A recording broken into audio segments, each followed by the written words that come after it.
Welcome to Park Bench Interviews, hosted by Randy Goodman, Harvey Callis Real Estate, your real estate professional. Get to know our community, our businesses, products, and services that will elevate your life. Please welcome your hostess, Randy Goodman. Hey everybody, it's Randy Goodman here with Harvey Callis Real Estate, and I am super excited to be here with Iris Benrubi, who is a psychotherapist specializing in relationships, anxiety, and depression. And I can't wait to hear all about you, Iris. Thanks for being on with me. Well, thank you for having me on. Well, my pleasure. So tell us a little bit about your business and what you're passionate about. What I'm passionate about is making a difference to people's lives. So really helping them either shift how they're thinking or some of the baggage that we carry from our past to really create the emotional freedom to be authentic, to be self-express, and then to go after our dreams. Yeah, totally. I love that. I love that. Thank you. And is this something, I mean, for psychotherapy, you probably did study it right out of school, but give us a little bit of your journey. What made you even want to get into this field? Yeah, I wasn't right out of school. So by training, I have a BA in phys ed. I ran gymnastic clubs for many years. Oh, wow. Then I got married and it wasn't enough income. So I started to do telemarketing on the side while my husband went to school. Right. And then I got my own gig. So I did that full time, stayed home with my two kids. And by the time my second one was 3 years old, I was ready to pull my hair out. So my husband said to me, "We're going to sell our house. Why don't you become a real estate agent?" So I did that for about 5 years. But what really shifted for me is about year 4 of real estate. My daughter brought home a letter for anybody who wanted to teach parenting. I was pretty arrogant. I figured I don't need any help with parenting, but I want to learn how to stand up in front of a group and teach something without shaking and trembling. Right. But what happened over the weeks, I started to apply to my children what I was learning. And it was so much easier. And I said, wow, that's what I want to do. And so I went back, I got my master's in counseling psychology, and it's been over 20 years. And that's what I've been doing full time. Wow. Wow. I love that. And I love hearing like the transition of what led someone to do what they do. And it's amazing that you weren't doing this since school, like since you graduated from high school. Quite often people go right into the university training or whatnot for the field that they want to do. And yours was an amazing transition. So I love that. Thank you for sharing that. So tell us exactly, like, how do you help people? What is it exactly that you do so our audience can understand? What does it really mean to be a psychotherapist?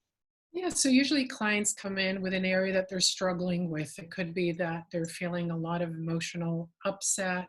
It could be that they're feeling stressed. It could be that I do a lot of marriage counseling. Could be a relationship, could be marriage, could be with a parent or a colleague that they're really stressed about. It's hard for them to sleep at night. They're thinking about it a lot. So one, I teach them some coping strategies. I teach them communication skills.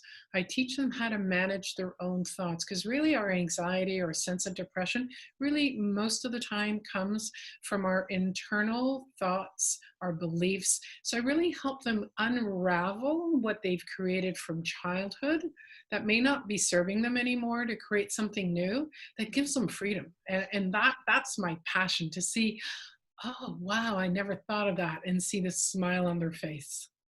Yeah, I love that. To me, that's mental income. It's mental income. It just makes me feel good. And, and you want to do it over and over again because it makes you feel good. So, yeah, I love that. And I was going to say, life happens to us. I mean, a lot of people like to control things, and if you've noticed, you can't really control things. Things just happen. And it's really learning to develop a whole set of tools as strategies and trusting yourself that whatever comes up, you'll handle. And really, the truth is, anybody who's watching this video, you've handled everything because you're watching this video. Right, right.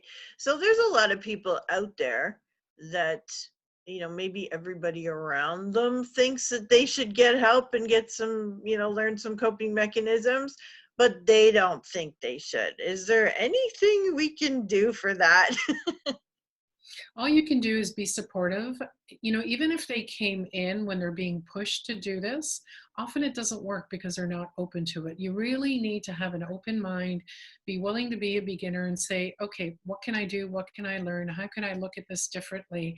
When you've come in with that opening, anything is possible. Right. So how, like if somebody's really closed-minded, is there anything that the people around them can do to Yeah, kind of, you get to talk about, the impact of that person's behavior. I feel hurt when you say this. It upsets me that you think you can't have more in life. I'm really disappointed that you didn't follow through on what you said you would do. Would you be willing to explore something new? Would you be willing to get some help? And all you can do is to keep planting seeds right, until, with someone who's closed minded, keeps hitting the wall all the time. And often, it often comes from a place of feeling insecure. I don't want to open up. I don't want to expose myself. I don't want anyone to see my baggage. right, But it's in doing that work and opening up and looking at the baggage and releasing it, that's where you develop resilience and strength. right, right. Yeah, I totally agree. I just know that there's, a lot of people out there that could be happier and live an easier life mentally than constantly being stressed or angry or, reacting instead of having some skills to help them get through issues much easier. So Yeah, that's, if I can say, Randy, the yeah, problem is a lot of people think that this is it, this is life, this is what I've been given, this I have to deal with this, and mhm, just don't realize that there's more coping skills out there that could help you totally shift that, reduce your anxiety, reduce your stress level. And what happens when all that gets reduced, you have more access to that part of your brain that's creative, that achieves. You're not so exhausted at the end of the day, so that you can create more. So it's really about the realization of, you know what, I didn't learn everything there is to learn at school. School gave me this amount, it gave me knowledge. Really doing the therapy is about gaining wisdom, really getting to understand ourselves. What makes me tick? Why do I react that way? Is there another way that might be healthier, more connecting with my partner, with my friends, all of that? I love that. I love that. Thank you for sharing that. So you also like to give back to the community. Can you tell us a little bit about that? Yeah, so there's another piece of my business that I didn't talk about. I work with single women to find love. I have free webinars every week. I'm interviewing experts on how to build relationships. Right now, because of COVID, we're focusing on building relationships in isolation. And what I'm doing also is, yeah, as much as I'm going to say I got hired for this, but for me, this is a journey of love. I got hired to go up into Northern Ontario, into an Indigenous community, and help them with their detox, their addiction program. I'm creating an addiction program, recovery and treatment program, and that really, I love doing that. So that's my way of giving back. I love that. Okay, good for you for doing that and taking action. A lot of people like to write a check and they're done. And, so I love hearing stories of people who actually, go and it's great to give checks. I'm not doubting, I'm not putting that down at all. But I also love to hear when people Yeah. are actually, And I was going to say, there's one more thing I just thought of. Every year, my kids and their partners and my partner, we gather all kinds of clothing. We make over 50 little bags of lunches, peanut butter and jam, juice, oranges, and we go downtown and we give away all the bags of clothing just before winter for anyone that's homeless. And that fulfills us. I love that too. It's so important to be able to support community and give back.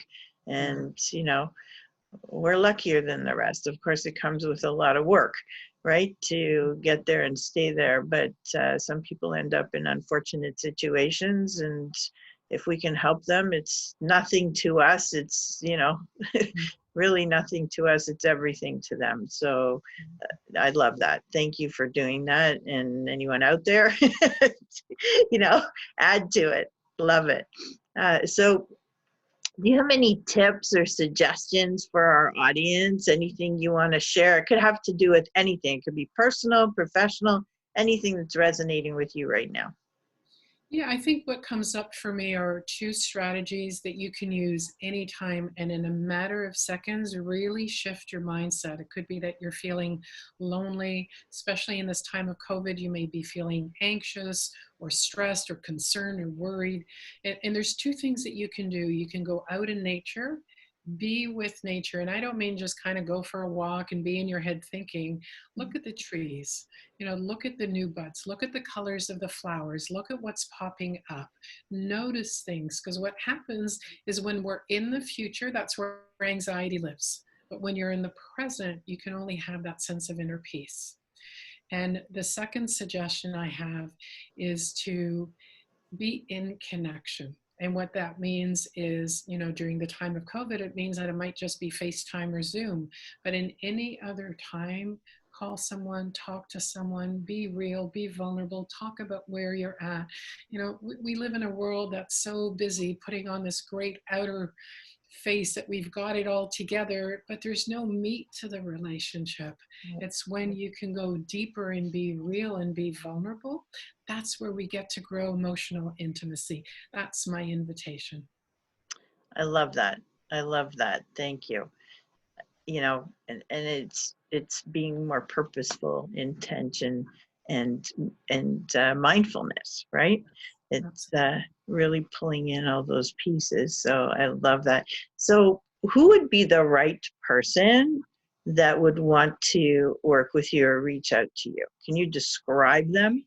Yeah, it's actually a very easy formula. You're finding yourself someplace in life, but you'd like to be someplace else, and you don't know how to close the gap. Come in and see me. Obviously, during COVID, it'll be remotely, but otherwise, my office. I will teach you those strategies on how to close the gap from where you are to where you want to get to. I love that. Thank you. And how can people reach you? You can reach me in two ways. My landline is 905-709-8185, or my email is iris@simplysuccess.ca. Love it. Thank you so much for being on with me. And we are going to have all your links on the page so you guys can get a hold of Iris quite easily. Thank you so much for being on with me. Thank you, Randy, for hosting this and for having me on. My pleasure.